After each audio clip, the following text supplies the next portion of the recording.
Hi everyone, Amy here. I haven't done a video or bedtime musing audio for a while. 2020 has been a really bad year for me, as it has for a lot of people. But it definitely ranks up with top three out of the top three worst years of my life. Which, if you knew what had happened in those other two years, you'd be stunned to know that this one ranks right up there. But I've been wanting to do a video or audio about this topic for a while, on toxic positivity. Now, you're probably asking yourself what that is and how could it possibly be a bad thing to be positive.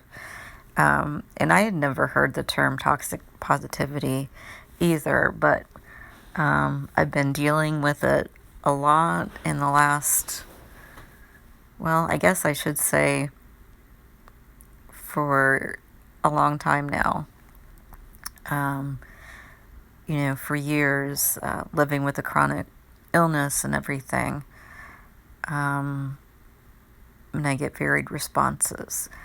Positivity in itself, it's a great thing, can be a great thing. We should always try to be as positive as we can, but sometimes we can't be. Sometimes we all struggle and hit hard times, and it's not possible to be positive, and that's okay. Basically, toxic positivity is defined as really the overgeneralization of being positive and just ignoring the real problem or issues that someone is having.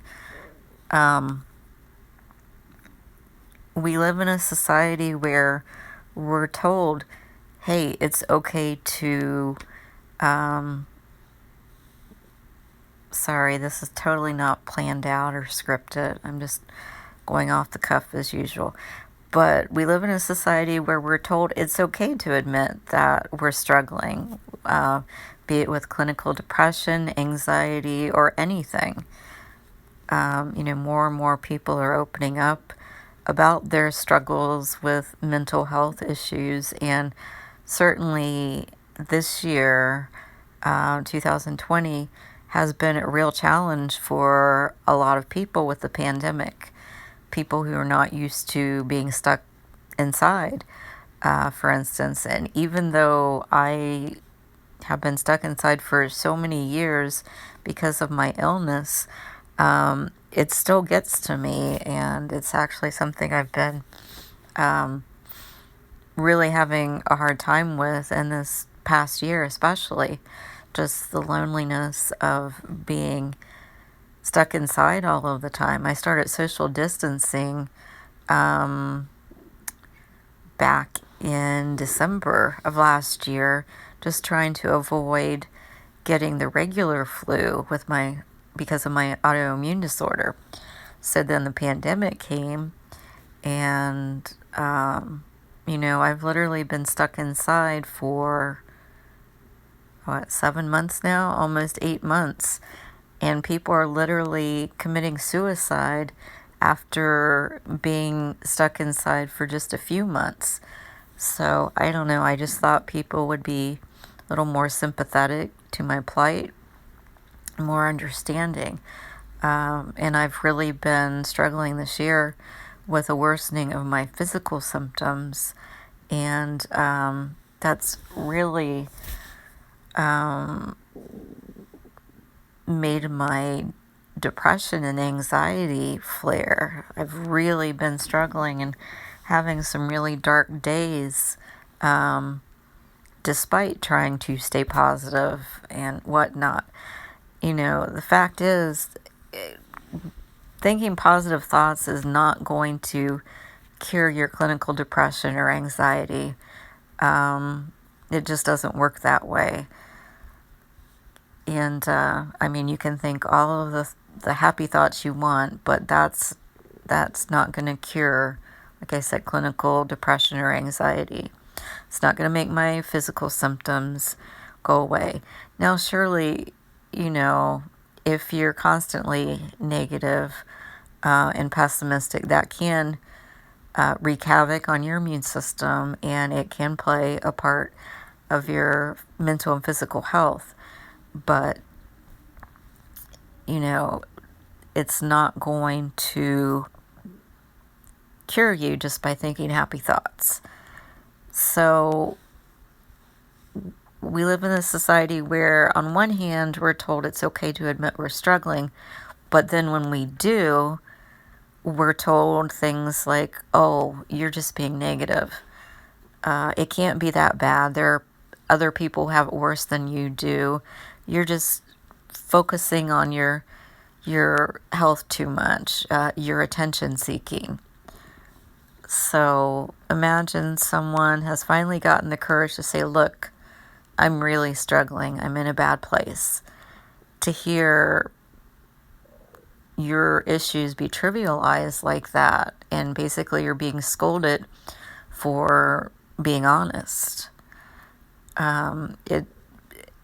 It's like a punch in the gut. So, you know, society is sending us mixed signals, and it's really dangerous to trivialize someone's issues like that.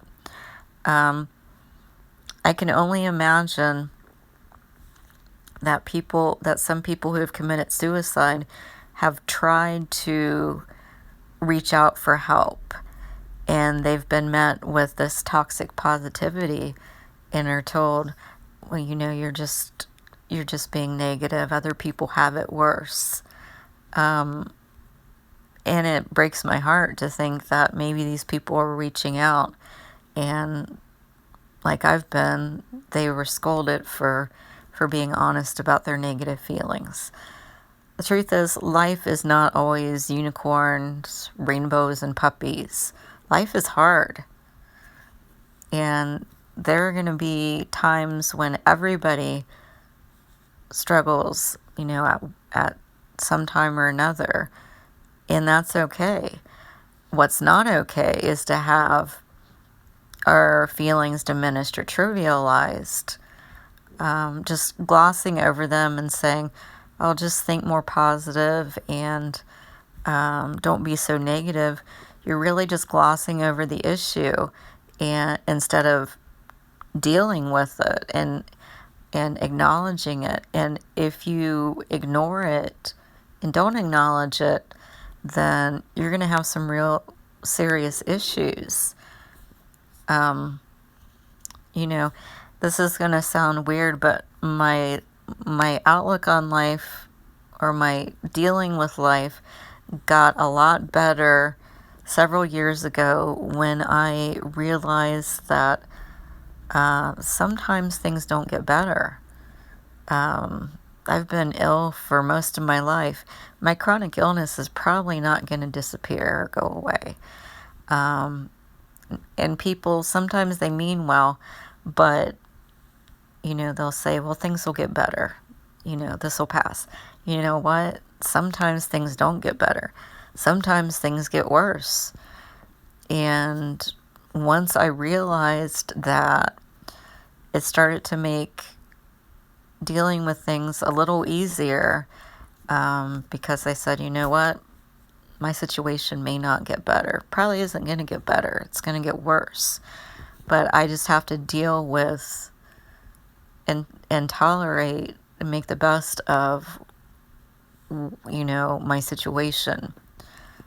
It's kind of like the quote in Fight Club, where Brad Pitt's character is telling us that we've been told this lie our whole lives, that basically we're all gonna get that fairy tale ending. We finally realize that's not true, and we're pissed. And that's kind of the same thing. Things may not get better. They may get worse. Good things happen to bad people. And It's okay to acknowledge that. So I'm just kind of rambling, but this is something that's been on my mind for a long time. Something that I've encountered in my life that has really hurt me. And just something that I wanted to share. So if you're struggling, reach out. And if someone reaches out to you, try to be more sympathetic or compassionate. I mean, just the simple phrase, "I'm here for you if you need me," that speaks volumes. You don't have to say anything else but those words. And that will make someone feel so loved and so accepted. So, thanks for listening. Be kind, and take care.